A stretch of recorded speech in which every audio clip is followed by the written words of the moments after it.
Why did Israel attack Iran? This was Israeli Prime Minister Benjamin Netanyahu's explanation. For decades, the tyrants of Tehran have brazenly, openly called for Israel's destruction. In recent years, Iran has produced enough highly enriched uranium for 9 atom bombs. If not stopped, Iran could produce a nuclear weapon in a very short time. It could be a year, it could be within a few months. So in short, Israel is claiming that this attack was necessary to prevent Iran from building a nuclear weapon. To build a nuclear weapon, uranium needs to be enriched to about 90%. The International Atomic Energy Agency, or the IAEA, which is the UN's nuclear watchdog, notes that Iran currently has created stockpiles of 60% enriched uranium, up from 3.67% enrichment in 2017. Iran has responded to the Israeli accusations, saying, "The Islamic Republic has categorically ruled out the prospect of either pursuing, obtaining, or maintaining nuclear arms in line with moral and religious guidelines, and that all of Iran's nuclear materials and activities have been fully declared and verified by the IAEA. The IAEA and, according to CNN, U.S. intelligence agencies both agree that Iran was not actively building a nuclear weapon when Israel had attacked. The UN watchdog and U.S. intelligence both claim that it would take about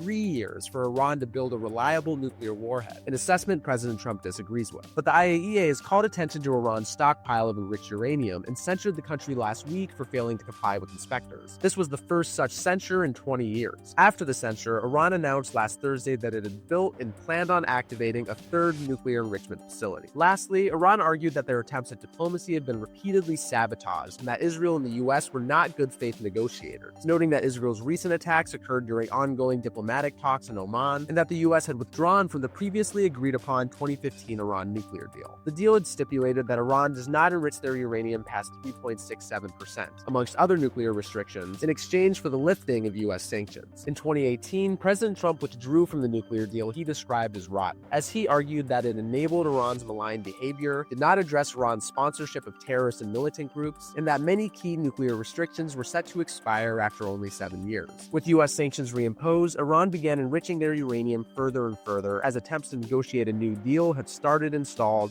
ever since.